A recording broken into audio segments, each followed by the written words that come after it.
First weekend in the books for UConn baseball. They win 3 out of 4 against UMass Lowell in Port St. Lucie. We're here with head coach Jim Penders. Coach, 3-1 start for you guys. Best start since 2006.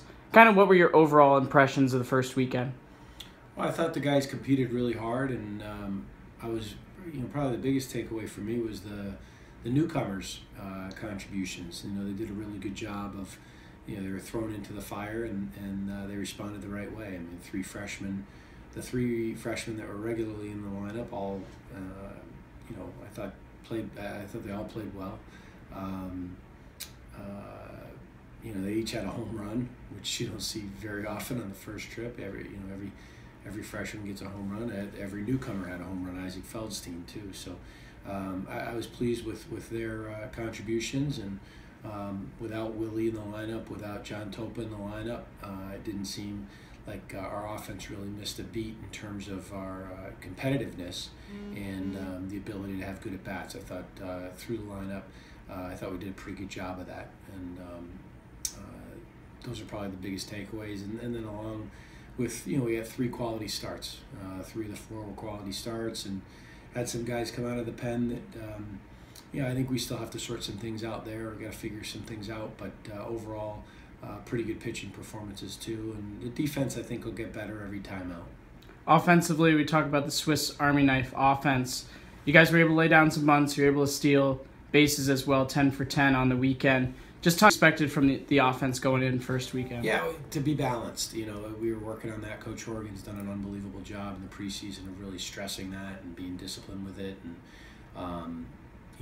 we were able to score runs in a lot of different ways. We scored runs with some of, we even had a trick play in there, a first and third play that we've been practicing a lot. So the guys, I think the guys were prepared to lay down bunts. We gave them a hard time last week right before we left. We had a bad day of bunting for base hits, and yet, I put on a few this weekend in sacrifice situations, and the guys got it done. And in one case, it led to several runs in Keith Kruger's at bat. So I think that was in game 2 or game 3 in the stadium there. But overall, I thought we did do a very good job with a balanced attack, and we just on Sunday we just couldn't catch up. Every time that we came, every time we counterpunched, they had an answer, and they kind of held us at bay. We just couldn't catch them, but we still had good at bats, and I thought we attacked. We do a little bit better job with runners in scoring position, but tough thing to harp on because the process is there. Eventually that will turn around. You mentioned 3 quality starts for you guys on the mound. How does the rotation shake out going into Texas? Well,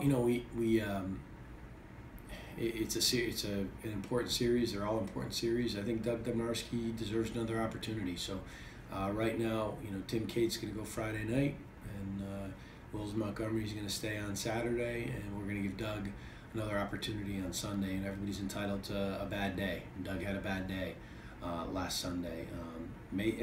Everybody knows Mason pitched very well. He gave us a quality start as a rookie, and he's nipping at Doug's heels, and Doug knows that, but he can't be consumed with that. He's got to go out and try to beat the other uniform. And I think on Sunday he got caught up in competing against himself, and he's just got to throw strikes, do what he does, not try to be anybody else, not try to amp it up to 95. He's got to hit his spots with his fastball and be able to get guys to chase a little bit out of the zone too, late in counts. And he didn't do a great job of that, and nobody's harder on him than he is. He's a great competitor and a bulldog, and I expect a better outing from him this weekend.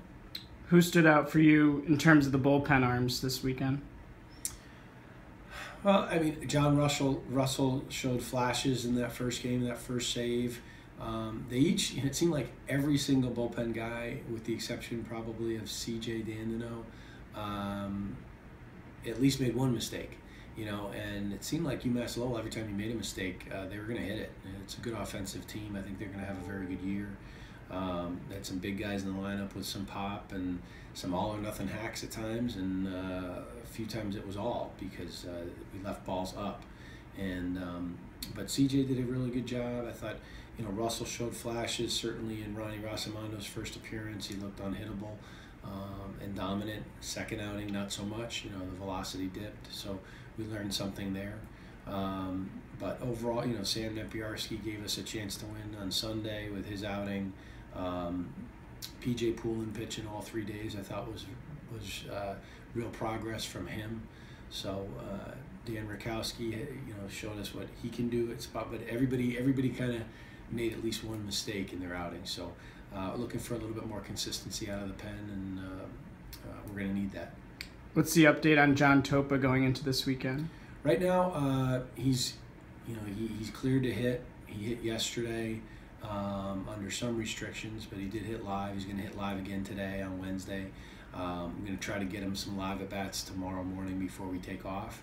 But he will hit, BP at Texas on Thursday night. So he'll be on the trip this weekend, and as long as nothing goes wrong here in the next 48 hours, he'll be on the trip, and hopefully we can get him into the lineup, probably in a designated hitter role, which it is what it is. We prefer to have him out in left field.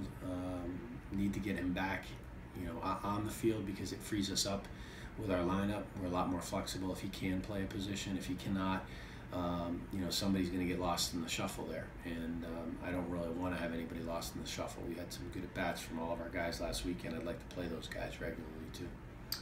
All right, Coach, so you go to Austin this week to play Longhorns. First time you've played the Longhorns outside of the College World Series.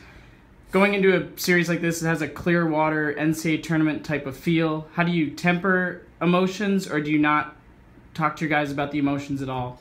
Well, I think we got some gritty kids. We do have young guys though. And I guess you have to do a little bit of a Norman Dale impression that first night when we get down there, and when he measures the baskets in Hoosiers, and they're still 10 feet tall, and Roger Clemens will be in the stands, and that doesn't count for any runs. And we used to fall into that trap way back when I was an assistant coach. We went to the University of Notre Dame, and we'd have more Irish Catholic guys than Notre Dame did, and I'd see them all in the Basilica and at the Grotto, and you can't fall into the trap. We're going up against one of the most storied programs in the history of college baseball. The guys know that. I know that. I'm excited about it too, but you can't allow that to get in the way of the task at hand, which is basically slowing the game down, playing it one pitch at a time, and realizing that the bases are still 90 feet apart, no matter how many people are in the stands, and no matter how many times you're seeing the hook 'em horn signals and all that stuff. It's still baseball, and we need to go about our business. I hope I don't see any guys flashing or taking pictures on the field on Thursday night. And let's just go about our business. We know that we're up against a really good opponent, going to be very well coached, great tradition, but we don't have to play against all that. We're going to play against their 9 guys against our 9 guys. Thank you, Coach. Thanks, Chris.